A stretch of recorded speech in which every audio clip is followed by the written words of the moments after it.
What up, everybody? Welcome to Tuck's Crips Thoughts Talk series.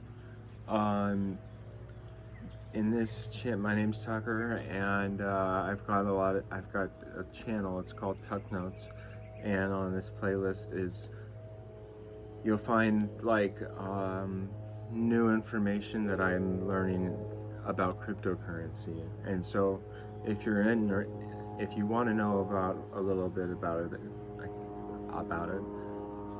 I took some notes off of a video I saw, a YouTube video, and it was very informative about what is decentralized financing. What does that mean? It has to do with Bitcoin. All of this has to do with Bitcoin. And so I'm going to try to explain to you guys from the notes that I took the best I can what decentralized financing is and the goal of where it's trying to get to. And there are 7 different functions of it. The video only really specified 5 of them, but I'm going to go into it. And so I hope you enjoy this. And without further ado, let's go. So, what is DeFi, right? What is it? Well, DeFi is decentralized finance, and it makes 7 functions that finance the world. Instead of having banks and governments to take care of it, it decentralizes it, centralizes it. So that's number 1. Is number 1 is that's the first thing. Number 1 of the 7 functions is creating money. So usually the government does that, right? In this case, Bitcoin does it. Number 2 is transferring that money. So that means you are taking the money and you are moving from one place to another place. Okay? Those are the 2 functions of Bitcoin. Those are the 2 functions Bitcoin takes. 3 is exchanging your money, exchanging. Now that doesn't mean exchanging means you give me something and I give you something in exchange for it.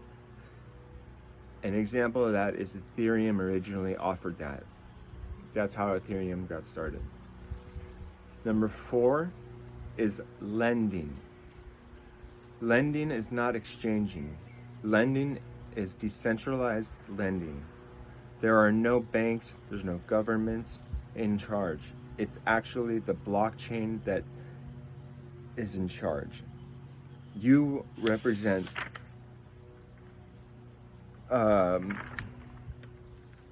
something. It's like you represent something, right? Number 5 is tokenization. What is tokenization? You represent something. That's what it. Where I'm going. That you wrap it and you represent it on a blockchain, but instead of someone holding that asset, and you have to instead of holding that asset and you have to trust that, it's the entire community who does that. I'll try to say that better. Tokenization, you represent something, you wrap it, you then you represent it on a blockchain, but instead of someone holding that asset and you having to trust that, it's the entire community who does that. There. Like, you remove the bank from it and let the whole system run by itself without the middleman is going to save people time and money, right? That's a debatable topic, though. You have a trustless system that just basically you have a trustless system and you just make it trustless, and it becomes risk-free. Basically, removing a third party makes it more of a trustless. Removing unnecessary third parties in which circumstances are great benefit, because no one can take away your Bitcoin.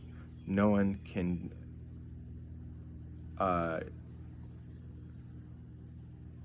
make sense of that or share it. I'm not doing great, I know.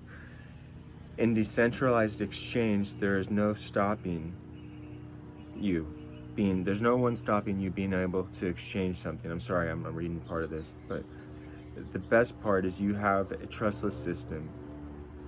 How can you build trust in people and take away risk?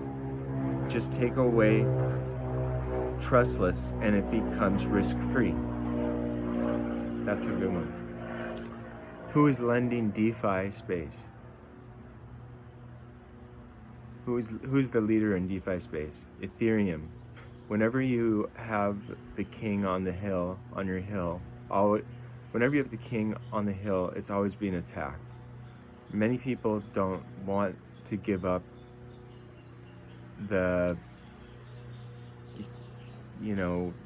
what it deserves. Ethereum has over 90% of the market. Most of the DeFi side of Bitcoin has been happening on Ethereum. Has 90% of the market share. Ethereum is not scalable. Transaction fees are a big problem. These are kind of problems with Ethereum. Another question was, how can you make it more interoperable? You want to do this with a CeFi platform, and that means a centralized platform. That's the goal. I don't think this will have a perfect solution to all of this, though. There will always be some problem. It's like a map. You cannot create a perfect map. There's always some type of, problem with it. That's just the way it is. Do we need DeFi? DeFi with Bitcoin is very challenging, and it has limited capabilities on purpose. The fewer things you can do, the fewer things can go wrong. The Holy Grail is to bring DeFi to Bitcoin. Now, there's a thing called wrapping. What is wrapping? Wrapping is I store it for you. I show you I stored it. I create a new coin that represents the Bitcoin that I stored for you. And you have to trust me, okay? Really, DeFi is only 100% trustless. And DeFi chain is ahead. There will always be an attack factors on everything. Okay, that's a problem. That's just transparency right there. And people that are in the know, that if they watch this video, will understand this a lot better, I hope, than, I'm trying my best right now to give it to you guys. But we want to create a decentralized stock. So this is where this guy's going. And I'll try to send a link or something with this if I can. But you can go to cake.com and check it out.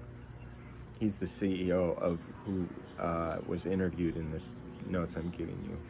So we want to create a decentralized stocks in the decentralized world, right? A new stock market that they own the price. No one has solved this problem for Bitcoin. No, now anyone can invest in shares, at least in price. You have access to the price, and it's backed by cryptocurrencies. This is called synthetic or decentralized tokenization. DeFi is being a way to buy stocks without going into dollars. Problem, like GameStop, Wall Street bets.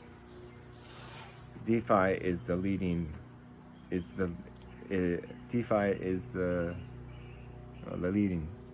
Rootstock, I'm not sure what that is. What is a tour complete? A tour complete is like regular computers. They solve complex problems and they do loops. Non-touring cannot do loops, and it's much safer. This is getting much more like big. I don't expect some people to understand what I'm talking about, because I don't understand. I'm kind of talking about, but we're getting there, right? So scamming is everywhere, and you have to control it.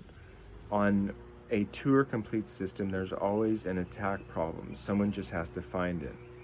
Now, there's two bit vocabulary words that we're going to learn. It's called total value lot, TVL. That's how many assets are being lent, exchanged, how much is being locked into the contract. Like, yeah. Number two is daily active address. That's like how many people are doing. That's your, I think it's like your volume.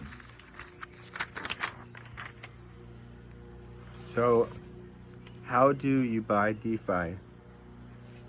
DeFi, ticker symbol is DFI. It's not DFY. And then the next question was, is quantum computing, is it going to destroy Bitcoin? I don't even know what that means, but if there's engineers or people that understand all this stuff, you will, and I wish you the best of luck. This was my notes on decentralized financing for my first time, so I hope that you enjoyed and understood part of it I said. As I grow into this, I will, naturally get better at presenting my information and my notes, but, this is a good start, I think. So, if you want to follow me, it's on YouTube at Tuck Notes and on Instagram at Tucker on the Low. You can check out my blog at #TuxBlog, and I hope you have a great day. Bye.